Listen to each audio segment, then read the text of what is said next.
की मंजूरी भी मिली है। भारत में बन रही ये वैक्सीन्स पूरी दुनिया को महामारी से मुक्त कराने और करोड़ों लोगों का जीवन बचाने में अहम भूमिका निभा रही है। माननीय सदस्यगण, कोरोना महामारी से निपटने के लिए हमारे देश के प्रयास केवल तात्कालिक चुनौतियों तक सीमित नहीं हैं। इसीलिए मेरी सरकार ऐसे दूरदर्शी समाधान तैयार कर रही है जो भविष्य के लिए भी प्रभावी और उपयोगी रहें। सरकार द्वारा 64,000 करोड़ रुपए की लागत से शुरू किया गया प्रधानमंत्री Ayushman Bharat health infrastructure mission इसका एक सराहनीय उदाहरण है। इससे न केवल वर्तमान की स्वास्थ्य संबंधी जरूरतों को पूरा करने में मदद मिलेगी, बल्कि आने वाले संकटों के लिए भी देश को तैयार किया जा सकेगा। मेरी सरकार की संवेदनशील नीतियों के कारण देश में अब स्वास्थ्य सेवाएं जन साधारण तक आसानी से पहुंच रही हैं। 80,000 से अधिक हेल्थ एंड वेलनेस सेंटर्स और करोड़ों की संख्या में जारी आयुष्मान भारत कार्ड से गरीबों को इलाज में बहुत मदद मिली है। सरकार ने 8,000 से अधिक जन औषधि केंद्रों के माध्यम से कम कीमत पर दवाइयां उपलब्ध कराकर इलाज पर होने वाले खर्च को कम किया है। सुलभ और सुगम स्वास्थ्य सेवाओं के लिए उठाया गया आयुष्मान भारत डिजिटल मिशन भी एक बड़ा कदम है। माननीय सदस्यगण, कोरोना काल में भारतीय फार्मा सेक्टर ने भी अपनी श्रेष्ठता को साबित किया है। वर्तमान समय में भारतीय फार्मा कंपनियों के उत्पाद 180 से ज़्यादा देशों में पहुंच रहे हैं। लेकिन इस क्षेत्र में भारत के लिए संभावनाएं कहीं अधिक व्यापक हैं। फार्मा इंडस्ट्री के लिए मेरी सरकार द्वारा घोषित PLI स्कीम से इन संभावनाओं को विस्तार मिलेगा और रिसर्च को भी गति मिलेगी। सरकार द्वारा किए गए प्रयासों के परिणाम स्वरूप योग, आयुर्वेद एवं पारंपरिक चिकित्सा पद्धतियों की लोकप्रियता लगातार बढ़ रही है। वर्ष 2014 में देश से 6,600 करोड़ रुपए के आयुष उत्पादों का निर्यात होता था, जो आज बढ़कर 11,000 करोड़ रुपए से अधिक हो गया है। दुनिया के सबसे पहले WHO global centre of traditional medicine की स्थापना भी भारत में होने जा रही है। माननीय सदस्यगण, हमारे संविधान के मुख्य शिल्पी बाबा साहब डॉक्टर भीमराव अंबेडकर ने कहा था कि मेरा आदर्श एक ऐसा समाज होगा जो स्वाधीनता, समानता और भाईचारे पर आधारित हो। प्रजातंत्र सरकार का एक स्वरूप मात्र नहीं है। प्रजातंत्र का मूल है अपने साथियों के प्रति आदर और सम्मान की भावना। बाबा साहब के इन आदर्शों को मेरी सरकार अपने लिए ध्येय वाक्य मानती है। मेरी सरकार की आस्था अंत्योदय के मूल मंत्र में है, जिसमें सामाजिक न्याय भी हो, समानता भी हो, सम्मान भी हो और समान अवसर भी हो। इसीलिए आज सरकार की नीतियों में गांव, गरीब, पिछड़े, अनुसूचित जाति एवं जनजातियों को सर्वोच्च प्राथमिकता दी जा रही है। हाल के वर्षों में पद्म पुरस्कारों के चयन में भारत की यह भावना भली भांति झलकती है। विविधता से भरे भारत में देश के कोने कोने में समर्पित जीवन जीने वाले लोग राष्ट्र सेवा में जुटे हुए हैं। उनमें भारत की शक्ति के दर्शन होते हैं। माननीय सदस्यगण, कोरोना के इस महासंकट में हमने बड़े बड़े देशों में खाद्यान्न की कमी और भूख की परेशानी देखी है, लेकिन मेरी संवेदनशील सरकार ने इस बात का पूरा प्रयास किया कि 100 साल के इस सबसे बड़े संकट में कोई गरीब भूखा ना रहे। प्रधानमंत्री गरीब कल्याण अन्न योजना के अंतर्गत मेरी सरकार सभी गरीबों को हर महीने मुफ्त राशन दे रही है। 80 करोड़ लाभार्थियों को 19 महीनों से खाद्यान्न वितरित करने हेतु 2,60,000 करोड़ रुपए के खर्च के साथ भारत में आज दुनिया का सबसे बड़ा फूड डिस्ट्रीब्यूशन प्रोग्राम चलाया जा रहा है। वर्तमान परिस्थितियों को देखते हुए पूरी संवेदनशीलता के साथ मेरी सरकार ने इस योजना को मार्च 2022 तक बढ़ा दिया है। कोरोना काल में गरीब के स्वाभिमान और उसके रोजगार की रक्षा करने के लिए सरकार प्रधानमंत्री स्वनिधि योजना भी चला रही है। यह योजना हमारे रेहड़ी पटरी वाले भाइयों बहनों के लिए बहुत सहायक सिद्ध हो रही है। इस योजना के तहत अब तक 28 लाख रेहड़ी पटरी वालों को 2900 करोड़ रुपए से ज़्यादा की धनराशि जारी की गई। सरकार अब इन स्ट्रीट वेंडर्स को ऑनलाइन फूड डिलीवरी करने वाली कंपनियों के साथ भी जोड़ रही है। श्रमिकों के हितों की रक्षा के लिए सरकार ने ई श्रम पोर्टल भी शुरू किया है, जिससे अब तक 23 करोड़ से अधिक श्रमिक जुड़ चुके हैं। जनधन आधार मोबाइल अर्थात जैम ट्रिनिटी को मेरी सरकार ने जिस तरह नागरिक सशक्तिकरण से जोड़ा है, उसका प्रभाव भी हम लगातार देख रहे हैं। 44 करोड़ से अधिक गरीब देशवासियों के बैंकिंग सिस्टम से जुड़ने के कारण महामारी के दौरान करोड़ों लाभार्थियों को सीधे कैश ट्रांसफर का लाभ मिला है। डिजिटल इंडिया और डिजिटल इकोनॉमी के बढ़ते प्रसार के संदर्भ में देश के यूपीआई प्लेटफॉर्म की सफलता के लिए भी मैं सरकार के विजन की प्रशंसा करूंगा। दिसंबर 2021 में देश में 8 लाख करोड़ रुपए से ज़्यादा का लेन देन यूपीआई के माध्यम से हुआ है। यह इस बात का उदाहरण है कि हमारे देश में जन सामान्य द्वारा बदलाव और तकनीक को बहुत तेज़ी से अपनाया जा रहा है। माननीय सदस्यगण, मेरी सरकार मूलभूत सुविधाओं को गरीब के सशक्तिकरण और गरीब की गरिमा बढ़ाने का माध्यम मानती है। पिछले वर्षों के अनवरत प्रयासों से प्रधानमंत्री आवास योजना में अब तक 2 करोड़ से अधिक पक्के घर गरीबों को मिल चुके हैं। प्रधानमंत्री आवास योजना ग्रामीण के तहत गत 3 वर्षों में करीब 1.5 लाख करोड़ रुपए की लागत से 1 करोड़ 17 लाख घर स्वीकृत किए गए हैं। हर घर जल पहुंचाने के उद्देश्य से शुरू किए गए जल जीवन मिशन ने लोगों के जीवन में बड़ा बदलाव लाना शुरू कर दिया है। महामारी की बाधाओं के बावजूद करीब 6 करोड़ ग्रामीण घरों को पेयजल के कनेक्शन से जोड़ा गया है। इसका बहुत बड़ा लाभ हमारे गांव की महिलाओं, बहनों, बेटियों को हुआ है। ग्रामीण क्षेत्रों में लोगों को उनकी संपत्ति के दस्तावेज देने के लिए शुरू की गई स्वामित्व योजना भी एक असाधारण प्रयास है। इस योजना के तहत अब तक 27,000 गाँव में 40 लाख से अधिक प्रॉपर्टी कार्ड दिए जा चुके हैं। ये प्रॉपर्टी कार्ड न केवल विवादों को रोकने में सहायक हैं, बल्कि गांव के लोगों को बैंकों से मदद मिलना भी आसान हो रहा है। माननीय सदस्यगण, मेरी सरकार ग्रामीण अर्थव्यवस्था और देश के किसानों को सशक्त बनाने के लिए निरंतर काम कर रही है। वैश्विक महामारी के बावजूद साल 2020-21 में हमारे किसानों ने 30 करोड़ टन से अधिक खाद्यान्न और 33 करोड़ टन से अधिक बागवानी उत्पादों की पैदावार की। सरकार ने रिकॉर्ड उत्पादन को ध्यान में रखते हुए रिकॉर्ड सरकारी खरीद की है। रबी की फसल के दौरान 433 लाख मीट्रिक टन गेहूं की खरीद की गई, जिससे लगभग 50 लाख किसानों को सीधा फायदा पहुंचा है। खरीफ की फसल के दौरान रिकॉर्ड लगभग 900 लाख मीट्रिक टन धान की खरीद की गई, जिससे 1 करोड़ 30 लाख किसान लाभान्वित हुए। सरकार के प्रयासों से देश का कृषि निर्यात भी रिकॉर्ड स्तर पर बढ़ा है। वर्ष 2020-21 में कृषि निर्यात में 25% से अधिक की वृद्धि दर्ज की गई। यह निर्यात लगभग 3 लाख करोड़ रुपए पहुंच गया है। हॉर्टिकल्चर और शहद उत्पादन भी किसानों के लिए आमदनी के नए स्रोतों और बाजार तक उनकी बढ़ती पहुंच के महत्वपूर्ण माध्यम हैं।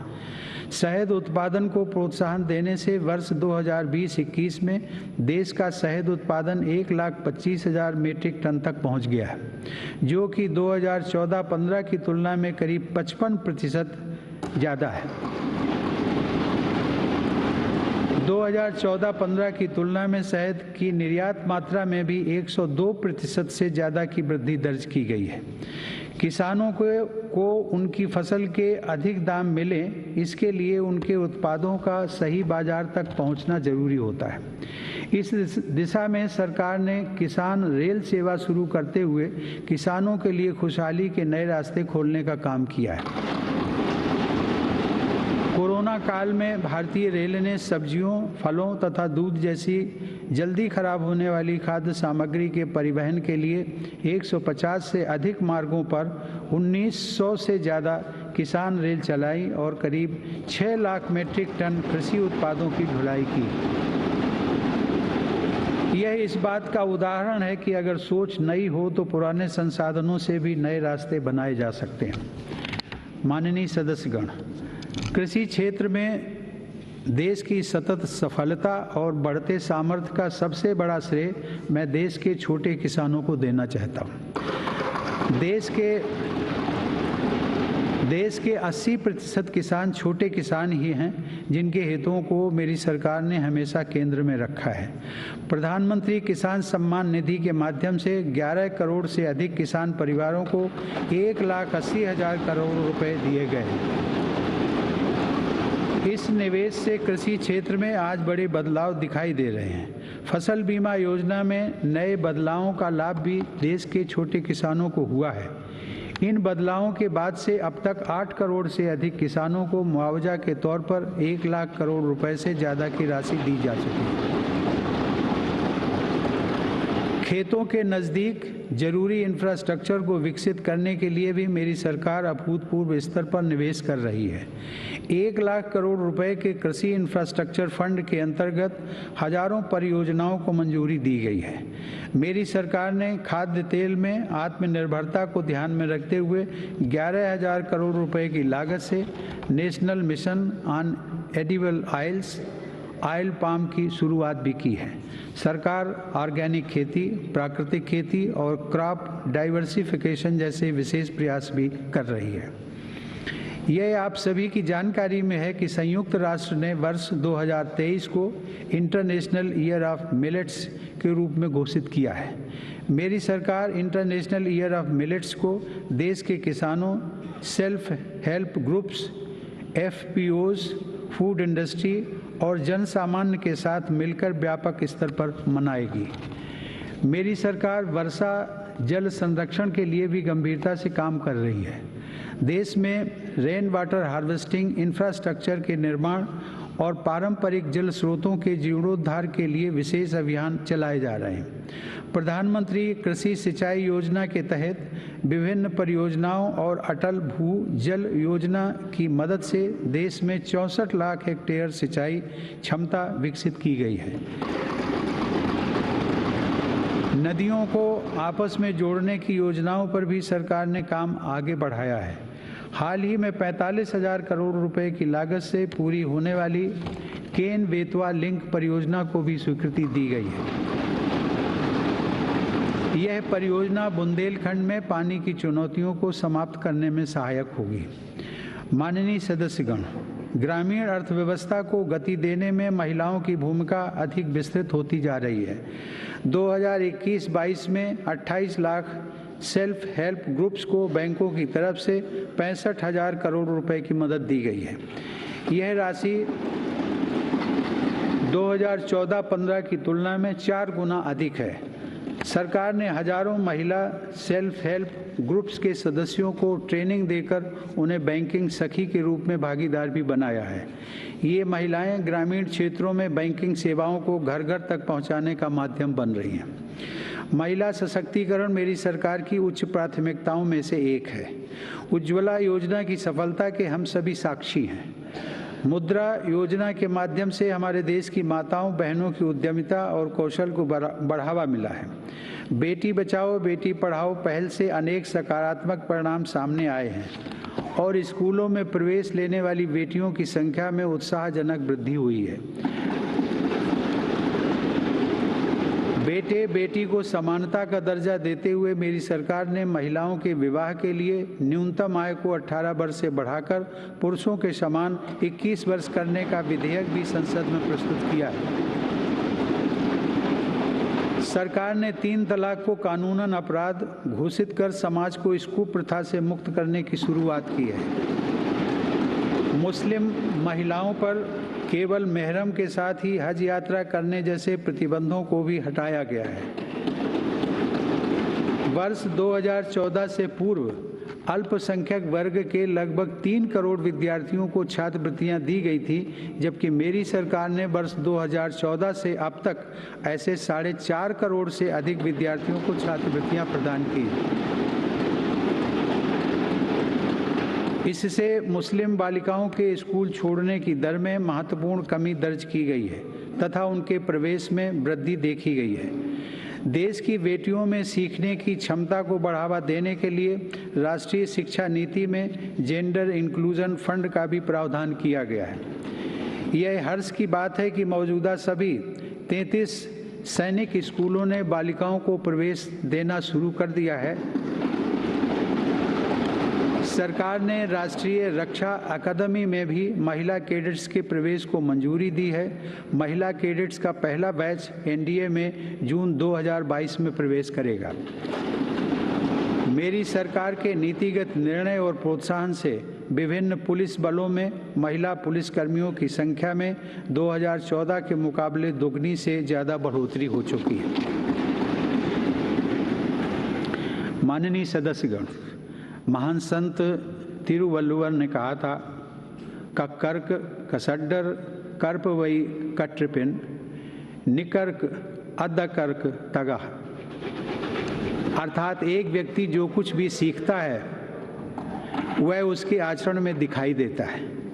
आत्मनिर्भर भारत के संकल्प व सामर्थ्य को आकार देने के लिए मेरी सरकार देश में नई राष्ट्रीय शिक्षा नीति लागू कर रही है।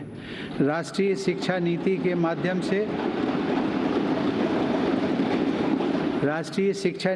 माध्यम से स्थानीय भाषाओं को भी प्रोत्साहित किया जा रहा है। स्नातक पाठ्यक्रमों की महत्वपूर्ण प्रवेश परीक्षाएं भारतीय भाषाओं में भी संचालित करने पर जोर दिया जा रहा है। इस वर्ष 10 राज्यों के 19 इंजीनियरिंग कॉलेजों में 6 भारतीय भाषाओं में पढ़ाई शुरू हो रही है। स्किल इंडिया मिशन के तहत ITI, जन शिक्षण संस्थान और प्रधानमंत्री कौशल केंद्रों के जरिए पूरे देश में 2.25 करोड़ से अधिक युवाओं का कौशल विकास हुआ है। स्किल को उच्च शिक्षा के साथ जोड़ने के लिए UGC के नियमों में कई बदलाव भी किए गए हैं। कोरोना से लड़ाई के लिए स्किल इंडिया मिशन के तहत हेल्थ केयर से जुड़े 6 विशेष प्रशिक्षण कार्यक्रम शुरू किए गए। इनसे हेल्थ केयर सेक्टर को मदद मिल रही है। सरकार द्वारा जनजातीय युवाओं की शिक्षा के लिए हर आदिवासी बहुल ब्लॉक तथा एकलव्य आवासीय मॉडल स्कूल के विस्तार का काम किया जा रहा है। ये स्कूल लगभग 3.5 लाख जनजातीय युवाओं को सशक्त बनाएंगे। माननीय सदस्यगण, टोक्यो ओलंपिक के दौरान हम सभी ने भारत की युवा शक्ति की क्षमताओं को देखा है। इस अंतर्राष्ट्रीय प्रतिस्पर्धा में अब तक का बेहतरीन प्रदर्शन करते हुए भारत ने 7 मेडल जीते। टोक्यो पैरा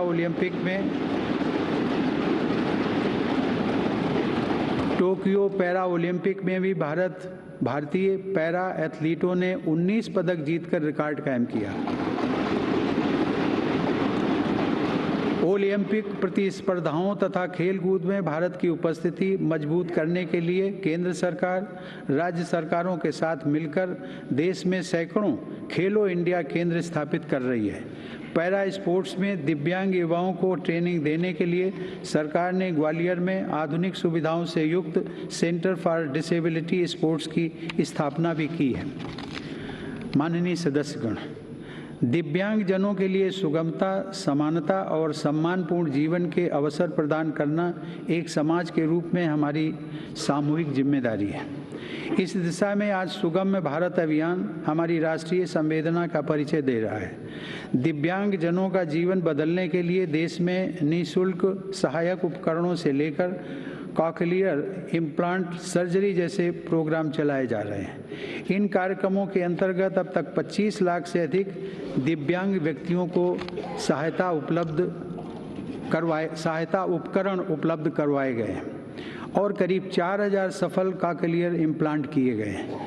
इन्हीं प्रयासों को आगे बढ़ाते हुए सरकार ने मध्य प्रदेश में national institute of mental health rehabilitation की स्थापना भी की है।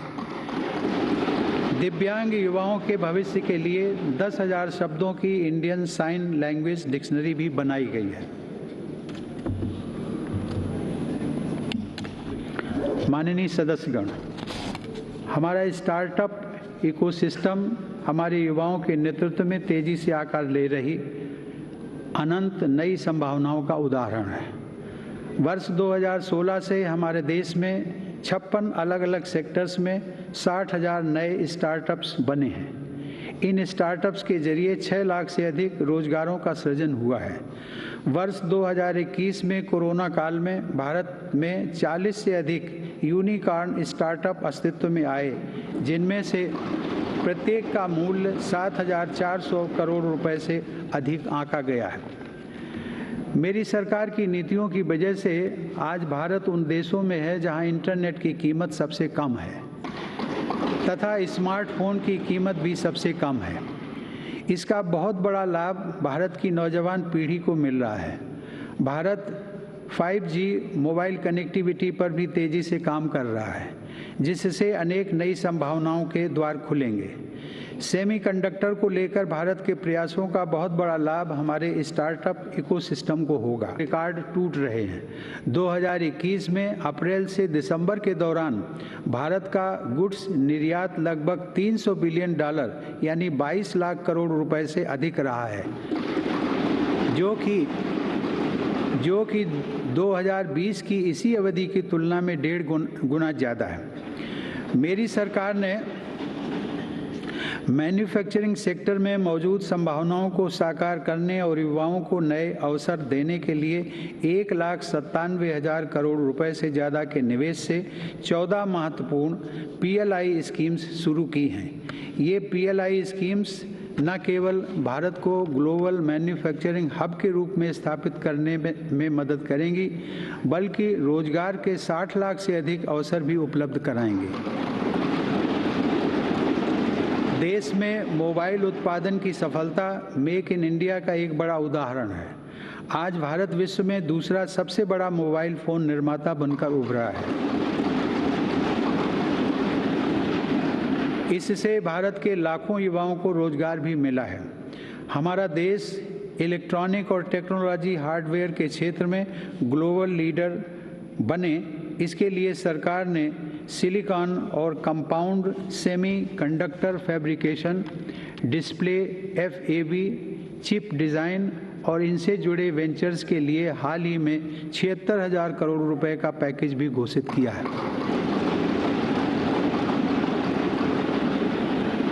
मेरी सरकार नए क्षेत्रों के साथ साथ उन पारंपरिक क्षेत्रों में भी देश की स्थिति को पुनः मजबूत बना रही है, जिनमें हमारे पास सैकड़ों वर्षों का अनुभव है।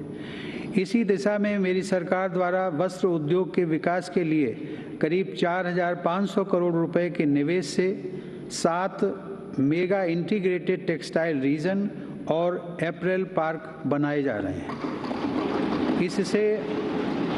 इससे देश में इंटीग्रेटेड टेक्सटाइल वैल्यू चेन तैयार होगी। ये मेगा टेक्सटाइल पार्क्स भारतीय तथा विदेशी निवेशकों को भी आकर्षित करेंगे और रोजगार के लाखों नए अवसर पैदा करेंगे।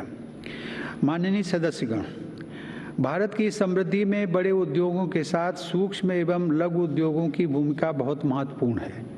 हमारे MSMEs हमारी अर्थव्यवस्था का मेरुदंड रहे हैं और आत्मनिर्भर भारत को गति प्रदान करते रहे हैं।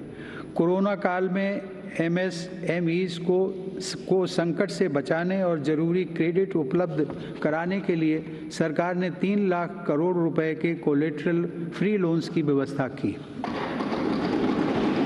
हाल के अध्ययनों से ये स्पष्ट हुआ है कि इस योजना की सहायता से 13.5 लाख MSME यूनिट्स को जीवन दान दिया गया और 1.5 करोड़ रोजगार भी सुरक्षित किए गए। जून 2021 में सरकार 3 लाख करोड़ रुपए की इस गारंटी को बढ़ाकर 4.5 लाख करोड़ रुपए कर चुकी है। MSME सेक्टर को विस्तार प्रदान करने तथा इस सेक्टर के लिए अवसर बढ़ाने हेतु कई नीतिगत फैसले भी लिए गए हैं। MSMEs की नई परिभाषा से छोटे उद्योगों को आगे बढ़ाने में मदद मिल रही है।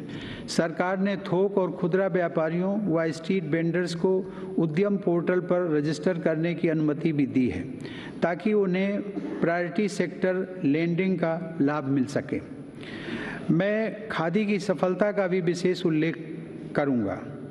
आज़ादी की लड़ाई में बापू के नेतृत्व में देश की चेतना का प्रतीक रही खादी एक बार फिर छोटे उद्यमियों का संबल बन रही है। सरकार के प्रयासों से 2014 की तुलना में देश में खादी की बिक्री 3 गुना बढ़ी है।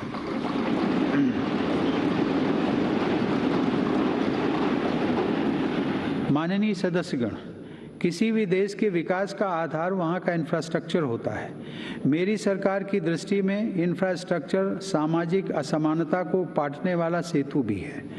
इंफ्रास्ट्रक्चर पर होने वाले निवेश से न केवल लाखों नए रोजगार पैदा होते हैं, बल्कि इसका एक गुणात्मक प्रभाव भी होता है। इससे व्यापार करना सुगम होता है, परिवहन की गति बढ़ती है और हर सेक्टर में आर्थिक गतिविधियों में वृद्धि होती है।